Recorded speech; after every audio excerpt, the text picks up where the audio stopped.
세상에서 제일 작다고 알려진 씨앗, 바로 겨자씨죠. 근데 만약에요, 이 작은 씨앗 안에 우리가 오늘날 겪는 복잡한 문제들을 뚫고 나갈 아주 강력한 시스템이 숨겨져 있다면 믿으시겠어요? 오늘 우리가 너무나 잘 안다고 생각했던 이 겨자씨의 비밀을 완전히 새로운 시각으로 한번 파헤쳐 보겠습니다. 자, 이 모든 이야기의 시작은요, 바로 이 질문 하나였습니다. 예수님의 제자들이 사람들 앞에서 정말 처참하게 실패한 뒤에 던진 한마디. 대체 왜 우리는 안 됐던 겁니까? 마태복음 17장에 나오는 그 장면, 한번 상상해 보세요. 아들을 살리려는 아버지의 간절함, 고통받는 아들, 그리고 그들 앞에서 아무것도 못하고 있는 무력한 제자들. 어떠세요? 거대한 문제 앞에서 정말 속수무책으로 서 있던 바로 우리 자신의 모습이 겹쳐 보이지 않으신가요? 근데 예수님의 진단은 좀 뜻밖이었어요. 노력이 부족했다거나 기도가 부족했다는 게 아니었거든요. 너희 믿음이 작기 때문이라고 하셨죠. 여기서 말하는 믿음이 작다, 그리스어로 올리고 피스티아라는 이 단어는요, 우리가 보통 생각하는 믿음의 양이 적다와는 완전히 다른 뜻을 가지고 있습니다. 바로 이 지점에서 우리가 정말 많이 들어본 겨자씨 믿음이라는 개념이 등장합니다. 그런데요, 이 비유의 진짜 의미를 깊이 파고들면 와, 우리가 지금까지 정말 큰 오해를 하고 있었구나 하고 깨닫게 되실 겁니다. 자, 이 슬라이드가 바로 핵심입니다. 예수님의 포인트는 믿음의 크기가 아니었어요. 이만큼 믿느냐, 저만큼 믿느냐는 양의 문제가 전혀 아니었다는 거죠. 중요한 건 믿음의 본질, 그러니까 이게 도대체 어떤 종류의 믿음이냐는 거였습니다. 질의 문제였죠. 그렇다면 진짜 겨자씨 믿음이란 대체 뭘까요? 그건 크기가 아니라 그 작은 씨앗 안에 응축된 폭발적인 생명력, 그리고 그 생명의 근원이신 하나님과의 연결성에 대한 이야기입니다. 아주 작지만 살아있는 믿음, 그거죠. 여기서 진짜 놀라운 역설이 드러나는데요. 우리를 완전히 무너뜨릴 것만 같은 그 고난과 역경이요, 사실은 우리를 단단하게 감싸고 있는 자아라는 껍질을 깨부수는 과정이라는 겁니다.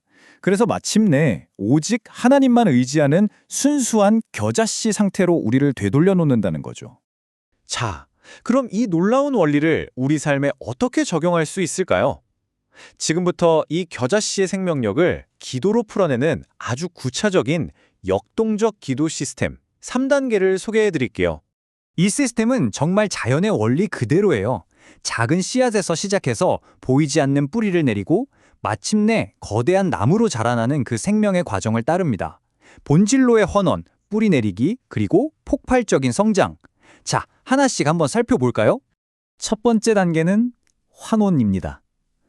거대한 문제에 온갖 복잡한 가지들을 다 붙들고 씨름하는 게 아니에요. 오히려 그 모든 걸 내려놓고 그래도 하나님은 신실하시다 와 같은 단 하나의 본질적인 진실, 그 작은 씨앗 하나만 손에 꽉 붙드는 겁니다. 이게 시작이에요. 두 번째 단계는 뿌리 내리기입니다. 밖에서는 아무런 변화도 보이지 않는 시간이죠. 1단계에서 붙잡았던 그 약속의 말씀을 내면 가장 깊은 곳에 심는 거예요. 그리고 계속해서 되새기는 거죠. 마치 소가 여물을 되새김질하듯이요.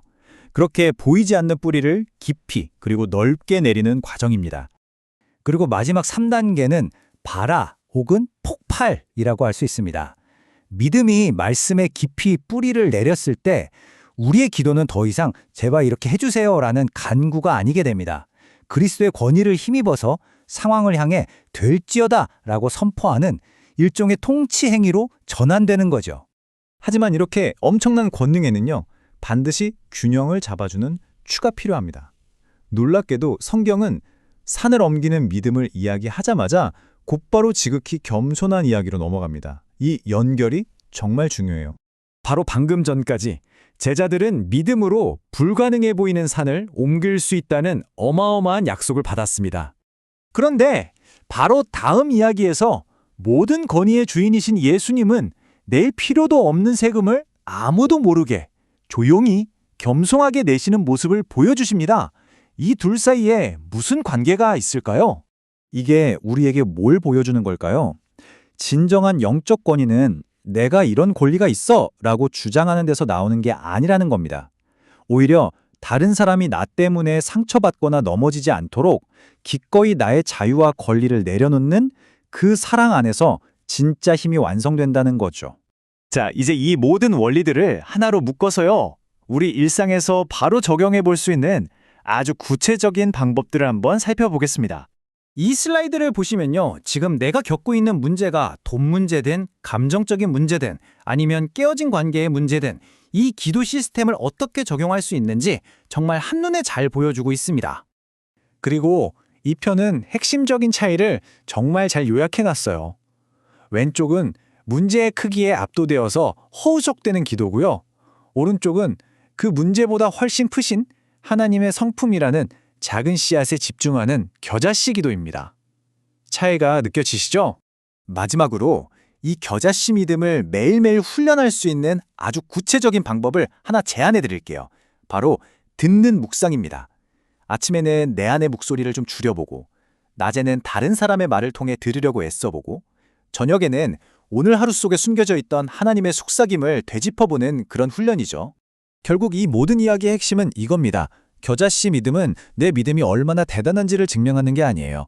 오히려 무한히 크신 하나님이 마음껏 일하실 수 있도록 나의 가장 작은 자리를 내어드리는 그릇이 되는 겁니다.